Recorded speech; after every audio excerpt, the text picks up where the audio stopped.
Hello, we are the English 14.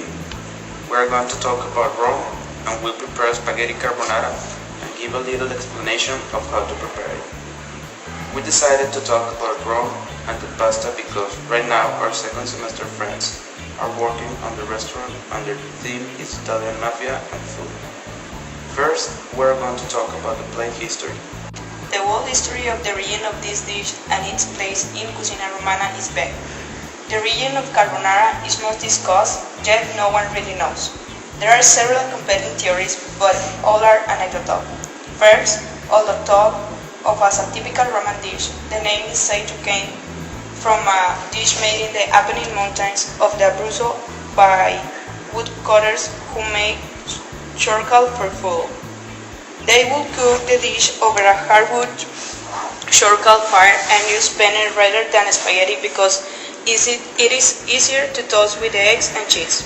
Second is the obvious one that given the meaning of a la carbonara, poll worker style, that the dish was a dish eaten by coal workers or that the abundant use of coarser ground black pepper resembles cold flakes.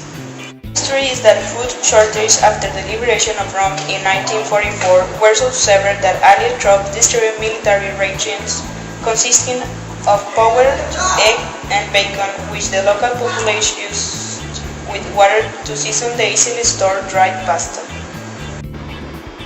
There is also a theory that in the province of Sicilia, in the region of Lazio, about halfway between Rome and Benevento, pasta was seasoned in a Napolitan style, with eggs, lard, and pecorino cheese. During the German occupation of Rome during the World War II, many middle-class families dispersed from Rome into this region to escape the oppressiveness of the occupation and learn about this dish. After the war, Roman cuisine became very popular throughout Italy and this dish, now transformed into carbonara, became a prime example.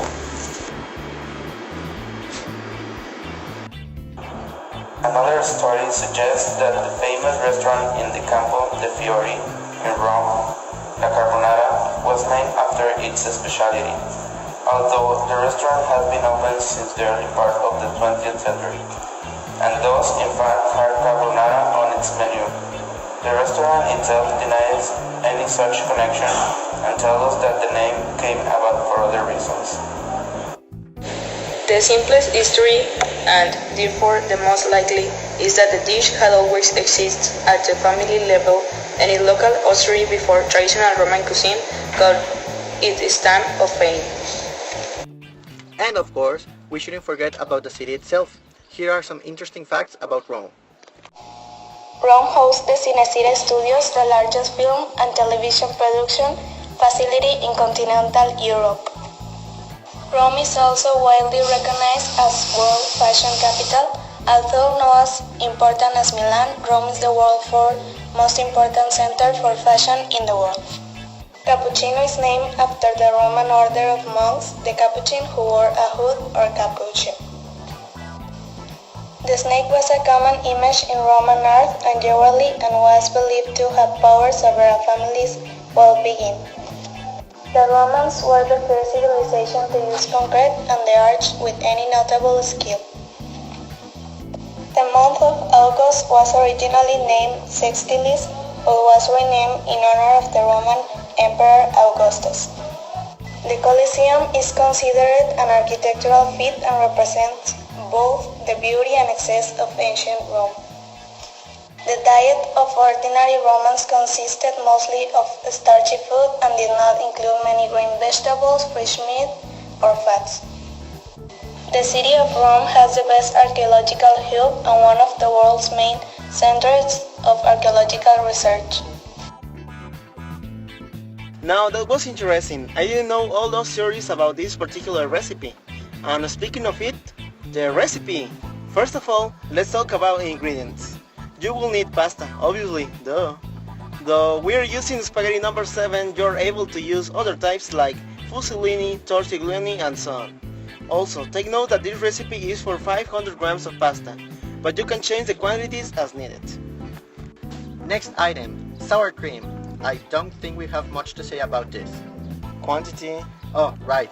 You'll need 300 grams. Any brand is good, just make sure it is sour cream, or it won't taste as good. Oh my god! Now we have some bacon! Yes, bacon! Bacon! Delicious bacon, yeah, delicious and greasy bacon. But don't get greedy. You only need 200 grams. Oh. Yeah, I know. Any more than that, and it won't be spaghetti alla carbonara. It will be bacon alla spaghetti. Maybe buy a lot of bacon and save some for later. Yeah, I think I'll do that. Moving on. Bacon! No, wait. There's other things. We will also need an onion. Yes, one onion. But don't worry, it won't taste as oniony as you think. Okay, now what was next? Eggs. Oh yeah, eggs. You'll be needing 2 eggs, as seen in the picture. Just 2, okay? But if you want to put 3 or 4, make sure you use more sour cream, or your pasta will taste eggish. And who wants that? Nobody. Nobody wants that. What's missing? Oil, of course. Olive oil. Its use will be explained later. You won't need as much. Just a trickle or 2 will do the trick. Haha, get it? Trickle? No? Oh well. Oh. And finally, you're going to be needing some salt and pepper. That will leave to your discretion. Use as much as you like or none at all. Also, you may use other spices to season your pasta. Okay, so that's that with the ingredients. Now to the fun part, cooking! Well, it's more mixing than cooking, but anyways. First, you have to put water to boil. This is to cook the pasta. Make sure you wait until the water is boiling before you put the pasta in. We are using 2 liters of water. While we wait for the water to boil, there's other stuff to do. You have to cut the onion into small pieces. They have to be small or the onion won't be cooked as well as it should. Next, we need to cut the bacon into small bits as well. This is to make sure it spreads correctly around the pasta. Afterwards, we need to mix the sour cream and the eggs together, as the pictures are showing. Make sure you use a big enough bowl to make sure you don't make a mess like I am doing. If you do make a mess, don't forget to clean it up as quickly as you can. Just a reminder, if your water is boiling by now, you have to put in the pasta with a pinch of salt and let it cook. It will take around 10 minutes or so. Something. I don't know, just check it every once in a while. Let it cook, let it cook. No, shut up. This is not a Disney movie. Oh. Now that we have our things chopped down, we need to fry the onion on a large pan with as much olive oil as you want. Just not too much, okay? Or your pasta will taste a little bitter. After the onion is fried completely, it has to look kind of transparent. You need to add the bacon. Make sure you mix it constantly or your onions will burn and ruin the whole dish. By now, your pasta should be ready, al dente as is known. It should be squishy but firm. You have to strain the excess of water and then put it back to the same pot. Finally, we have everything ready. All that is left is mix it all together. First, we need to put in the bacon onion mix. Make sure it all spreads out nicely. Now we add our egg and cream sauce. Mix once again until it's all creamy. And ta-da! We have completed our recipe. It's important to serve it as soon as possible or the eggs will start smelling funny. And you don't want that. Nobody wants that. Because it will be weird. And It won't taste as good. maybe it will be a soap opera. No, it cannot be a soap opera.